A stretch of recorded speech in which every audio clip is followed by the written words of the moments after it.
संगम नगरी प्रयागराज माघ मेले को लेकर चर्चा में बना हुआ है। माघ मेले में दूर दराज से आए हुए साधु सन्यासी मां गंगा यमुना सरस्वती के पावन संगम पर अपनी पूजा और आराधना के साथ साथ अपने तप के लिए भी जाने जाते हैं। दूर दराज से आए हुए साधु संत यहां अपने आराध्य को मनाते ही नहीं बल्कि अपनी साधना में भी लीन दिखाई देते हैं। इसी क्रम में मौनी महाराज के द्वारा देश की सुरक्षा और अखंडता और धर्म के लिए साधना में लीन एक साधु के द्वारा कही गई 3 बड़ी बातें।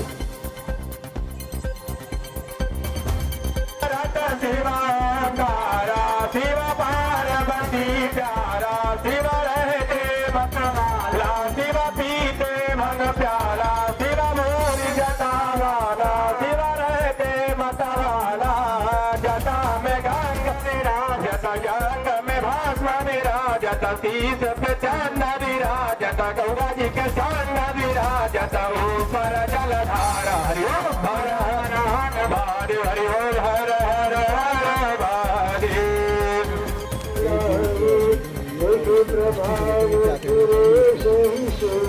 देहो देवालया प्रोक्तः सजीवः केवलः शिवः। राष्ट्र सबसे बड़ा धर्म है, उसकी रक्षा करना समस्त संत महात्माओं का कर्तव्य है।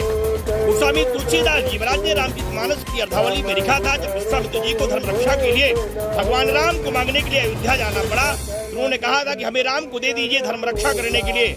हम संत महात्मा राष्ट्र रक्षा के लिए, राम मंदिर निर्माण के लिए, काशी मथुरा में मंदिर निर्माण के लिए, कोरोना महामारी के लिए, देश की अर्थव्यवस्था के लिए और देश की सुरक्षा के लिए लेकर के निरंतर 31 वर्षों से इस महायज्ञ का आयोजन कर रहे हैं। तमाम व्यवधानों के बाद भी हम सब यहाँ श्रद्धा के साथ भगवती माँ की गोद में बैठकर अपनी साधना को पूरा करने का पूरा संकल्प लिए हुए हैं। यहाँ विभिन्न प्रकार के मंत्रों का जप किया जा रहा है। यजुर्वेद की संहिता का, ऋग्वेद की संहिता का, दुर्गा सप्तशती का और महामंत्रों के साथ साथ तमाम तांत्रिक क्रियाओं का भी संकल्प किया गया है, क्योंकि वर्तमान समय में संपूर्ण विश्व में कोरोना महामारी का जो प्रकोप हुआ है उसकी रक्षा के लिए सर्वे भवन्तु सुखिनः, सर्वे सन्तु निरामयाः, सर्वे भद्राणि पश्यन्तु मा कश्चित् दुःखभाग् भवेत् का संकल्प लिया गया है।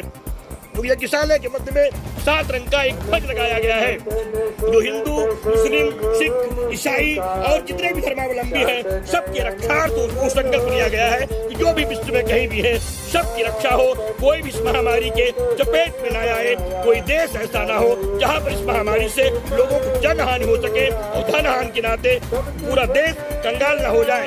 इस संकल्प को लेकर के नाना प्रकार के प्रयोग दिव्य महादशों के मध्य में किए जा रहे हैं। भगवती से प्रार्थना है कि कृपा करें और हम सबका कल्याण करें। 11 लाख रुद्राक्षों से बनी हुई भगवान महाकाल की दिव्यतम शिवलिंग जो है हम सबकी साधना की से प्रसन्न हो और देश की रक्षा हो, देश का कल्याण हो और सबका मंगल हो और ये माघ मेला जो अस्त व्यस्त हुआ है यह भी सकुशल संपन्न हो।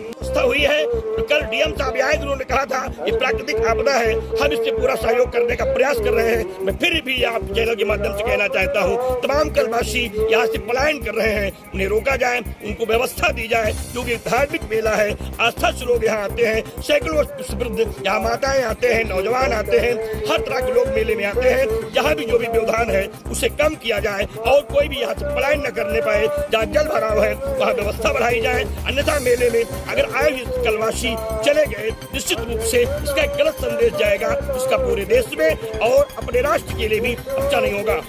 बात पूछ रहे हैं क्योंकि हमारा तो संकल्प ही रहा है श्रीधाम अयोध्या की तरह काशी और मथुरा में मंदिर का निर्माण हो।